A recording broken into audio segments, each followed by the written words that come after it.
doctor. Muy buenas noches a los compañeros. En este momento, grabando el video de un trabajo que nos dejó usted en el curso, en este caso he escogido un tema que es muy importante, se llama el shock. En este caso hay que ver la participación de estos eventos del shock en pacientes que han tenido un accidente o cualquier otro altercado que ha atentado contra su salud. En este caso, vamos a empezar. El concepto de shock. Primeramente, el shock, si lo valoramos de una forma que conocemos o sea, a nivel popular, diríamos, es un síndrome hipovolémico, obstructivo, cardiogénico, calímico, ¿no? De los cuales eso es una forma de acordarse siempre de este tema. El shock tiene que ver mucho con la insuficiencia circulatoria, con la mala perfusión tisular, con el mal aporte de oxígeno a las células, y todo esto que provoca alteraciones metabólicas y celulares, o sea, muerte celular, al no haber oxígeno. Entonces todo eso hace un compromiso total llamado shock, que desencadena en lo que dije, una muerte celular, disfunción de órganos y sistemas, fracaso multiorgánico y muerte. El shock tiene que ver con la alteración de cualquiera de estos tres componentes, ¿no? Obviamente la bomba impulsora, el continente, el tema propio del corazón mismo, y todo hace que todo se configure en todo el sistema llamado shock. La clasificación tipos, como le dije al inicio, hipovolémico, cardiogénico, distributivo, endocrino y obstructivo. En este caso, tenemos que tener en cuenta que la parte hipovolémica tiene que ver con lo hemorrágico y no hemorrágico. Entonces, vamos a ver también la parte cardiogénica, que es propio del corazón, el mal funcionamiento o problemas propios internos. La parte distributiva, que es a nivel séptico, anafiláctico y neurogénico. O sea, puede haber la parte séptica, una infección, una anafilaxia, una intoxicación, alergia, etcétera, o a nivel neurogénico, tiene que ver con el sistema nervioso. A nivel endocrino y obstructivo. Entonces, todos estos tipos van a englobar encima de todo el proceso llamado shock. Tipos de shock y causas más frecuentes, ¿no? En el hipovolémico, la perfusión de volumen cardíaco y la parte de sistemas muy endocrinos bajos, la parte hemorrágica, que tiene que ver con la lesión de un sistema vascular, vísceras abdominales, en este caso si ha sido perforado un órgano específico, si está sangrando excesivamente, más de 2 litros ya está comprometiendo una zona de shock. No hemorrágico puede ser la baja en fluidos, como son respecto, por ejemplo, a pacientes quemados, en las quemaduras, las deshidrataciones. Ahora, si bien es visto el shock de una parte hipovolémica, también vamos a ver de la parte cardiogénica, que es el propio funcionamiento del corazón. Entonces dice, baja la función miocardio. Se complican todo el ambiente del miocardio con una alteración ¿en qué? En su contractilidad, la distensibilidad y la alteración en la frecuencia cardíaca. Si nosotros vemos desde el punto de vista anatómico y sistémico, vamos a ver que esta contractilidad tiene que ver mucho con la bomba del ventrículo izquierdo, que es la bomba que hace la eyección por la arteria aorta. Como ustedes recordarán en anatomía, esa bomba, que es el ventrículo izquierdo, que es el más grueso, hace que bombee la sangre a todo el organismo. Si se altera, va a haber todos estos procesos en deficiencia, que alteran la frecuencia cardíaca, la contractilidad y todo lo que viene en conjunto. Obstructivo es afección de la función diastólica ventricular, o sea, la función de descanso. Va a estar contraído el corazón y no va a haber un momento que se relaje, va a haber un hiperfuncionamiento de que puede provocar este tipo de shock. En este caso es de mucho cuidado, para eso están en las clases que nos han dado en CP4, nos han dado en la atención primaria y secundaria, ya tenemos que ver con respecto a estos temas. Tipos de shock y causas más frecuentes. El distributivo, por ejemplo, es la alteración del continente sanguíneo. Ustedes saben, la alteración del continente sanguíneo es la bifurcación de arterias y venas por todo el organismo. Si hay una obstrucción o algo, o un coágulo, algo que evite que la sangre vaya a un determinado órgano, va a haber una alteración. Va a haber una vasodilatación, mala distribución del flujo. Entonces va a haber un trombo que está alterado, en este caso, el proceso de distribución de la sangre. Como sabemos, nosotros en nivel sanguíneo tenemos aproximadamente 5 litros de sangre, y si lo ponemos con términos términos de porcentaje, se habla mucho del 8% del peso corporal del paciente. Si yo tengo un paciente de 70 kilos, si hago el 8%, va a tener más o menos 5 litros 600 de sangre. Entonces tenemos que verlo desde un punto de vista anatómico, sistémico y fisiológico. La parte séptica, que es el foco infeccioso, puede ser por bacilos gram negativos y cocos gram positivos. Anafiláctico puede ser las reacciones a fármacos, neurogénico, lesión medular o sistema nervioso. Que sean muchos los traumatismos de lesión de cuello, traumatismo de lesión de cabeza, hasta de tórax, porque va a actuar a nivel del cerebro, va a haber una lesión. En la parte anafiláctica también hay mucha reacción a fármacos, las intoxicaciones. La anafilaxia es correspondido a un alergeno que ingresa en nuestro organismo, que puede ser por una simple comida o una pastilla, que uno reacciona a los AINES, entonces va a ser un cuadro de shock. En este caso se llama el shock anafiláctico. El shock séptico es cuando ya bacterias o bacilos han ingresado a todo el continente del cuerpo humano y han hecho una infección llamada septicemia. Entonces, por eso hay que tener mucho cuidado en los tipos de shock, en este caso el distributivo. El endocrino tiene que ver con la infra o sobreproducción hormonal, mayormente de la parte de glucocorticoides, la parte por inotropismo, que es la baja del funcionamiento del corazón, llamando a una bradicardia. Si tenemos en congruente, que tenemos de 60 a 80 latidos por minuto, algunos autores dicen de 80 a 100 de latidos por minuto es normal, la bradicardia es lo normal, menores de 60 latidos. Menores de 60 estamos entrando en un proceso de bradicardia, de lo cual nos avisa que este paciente puede entrar por la baja de presión, baja de latido cardíaco, puede entrar a un proceso de shock. El reconocimiento del estado de shock es el signo principal, es la hipotensión arterial sistémica. ¿Qué significa esto? La baja de presión.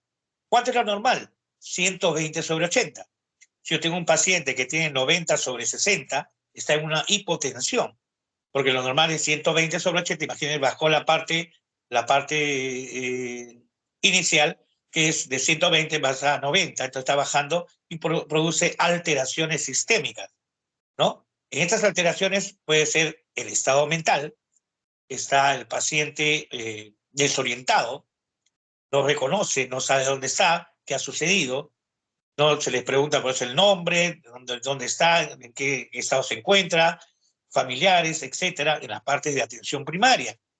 Cardiovascular puede hacer unas taquicardias, porque al bajar la hipotensión el corazón tiene que trabajar más para recurrir a que haya más fluido de sangre. Entonces, la renal, ¿qué complica? Complica una parte importante, la oliguria, que vaya a comprometer que el paciente no orine, no haga micción, entonces se compromete toda la parte renal. Las cutáneas es en la parte que nos ha explicado usted, doctor, en el curso, es la parte de atención cuando vemos a un accidentado. La parte cutánea también nos indica una piel fría, húmeda, la coloración pálida, ¿no? O en los casos cianótica, si hay otros compromisos. El metabolismo, la acidosis metabólica, ¿no? Entonces, hay que ver siempre importante el reconocimiento de los estados de shock. Para este caso, hay una aproximación diagnóstica, que es la historia clínica y exploración física. La historia clínica, la anamnesis, es importante para saber que el paciente, de dónde proviene, en este caso si ya está a nivel hospitalario, de dónde proviene, por qué las partes endémicas, si viene de provincia y en provincia hay una enfermedad crónica, ya sabe uno de qué tipo de provincia viene, o la alimentación, o la altura de la ciudad. Todos esos casos en aproximación diagnóstica nos va a dar un diagnóstico, ¿no? Por ejemplo, si una persona viene de una parte alta, pero viene de la sierra, viene de una parte alta de 3.000 metros, vamos a encontrar su hemoglobina que tiene 18 y vamos a creer que está bien. No, es por la misma consecuencia de que su nivel de hemoglobina en altura es elevado, ya que no encuentran el nivel de oxígeno, aumenta los glóbulos rojos, pero ya a nivel de capital se regula. Hay que tener mucho cuidado en estos casos de la historia clínica. La clasificación del paciente según tipo de shock. Ya hemos hablado de los tipos de shock. Las pruebas complementarias de laboratorio y de imagen, que es importante conocer las pruebas de laboratorio, de inmediato, lo que son grupos sanguíneos, el análisis de hemograma, hematocrito, y los análisis bioquímicos complementarios, y también de imagen en caso de traumatismo. La posterior monitorización y tratamiento. Esto viene de acuerdo al estado de shock. Entonces, como estamos avanzando en esta breve exposición, vamos a ver todas estas partes diagnósticas, esta aproximación nos va a llevar a un buen indicio. La monitorización. La mayoría de ocasiones, catéteres venosos y sonda vesical, lo que es poner una vía al paciente.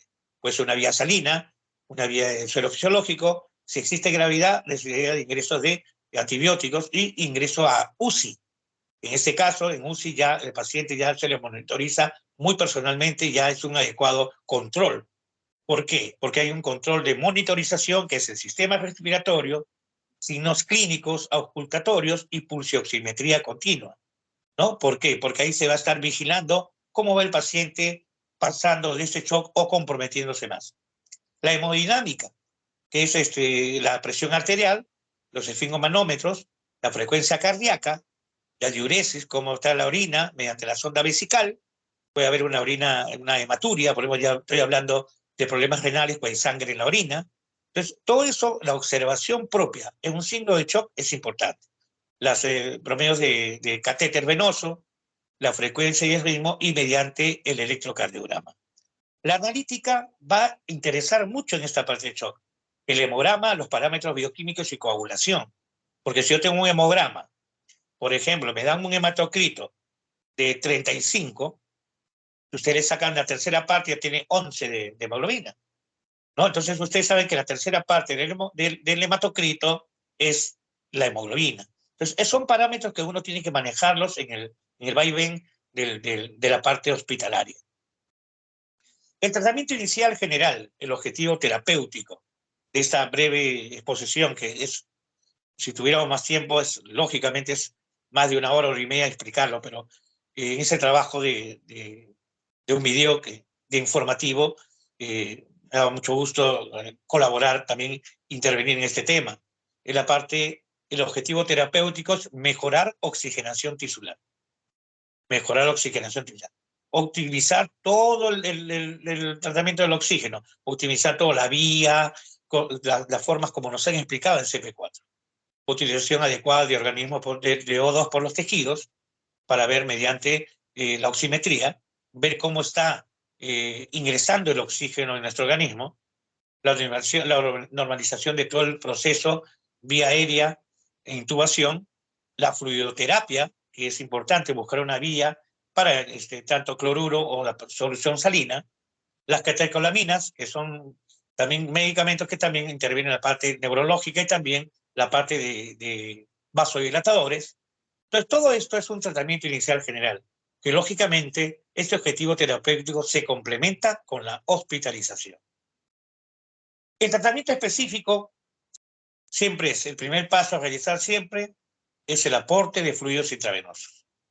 El shock hipovolémico hemorrágico. Control del foco sangrado. Nos explicaba mucho desde CP1 el foco de sangrado, el parar la hemorragia. Presionar sobre la herida que está sangrando. No vamos a poner de frente una ligadura, ¿no? Entonces, lo primero es el control del foco de sangrado. Y como ha sangrado, hay que reponer los fluidos. Vía venosa, intraóseo, que es la parte tibial, que es una parte muy, muy objetiva. Las soluciones con cristales, hipertónicas, coloides, mixtas. Entonces, todo eso abarca de que controlemos el shock hipovolémico. ¿Ahora qué viene? Ahora viene el shock cardiogénico, que es el más importante también. Bueno, todos tienen importancia, pero el cardiogénico es el propio corazón. Corregir la hipoxemia, o sea, lo que está ingresando poco oxígeno. Y hay que utilizar fármacos vasoactivos para que complemente eso de la utilización, porque el momento de una anoxia o hipoxemia, imagínense lo que produce inmediatamente la muerte cerebral. Entonces hay que tener mucho cuidado en estos casos de shock cardiogénico. El shock séptico ya es una parte hospitalaria también, hay que tomar muestras de cultivo, o es un paciente X que está con una infección generalizada o severa, se toman las muestras de cultivo, que puede ser un urocultivo, un coprocultivo, si en el caso refiere, y darle la antibioterapia de drenaje del foco de infección, que por medio de las sondas que se hace a nivel de tercero o cuarto espacio intercostal, cuando hay problemas a nivel de neumonías o drenaje pulmonar, y esteroides, ¿no? Entonces, todo eso tiene que ver en un tratamiento muy específico. Bueno, antes de finalizar, agradecido a ustedes en el CP4 por el curso, y gracias, eso ha sido todo. Muy agradecido. Buenas noches.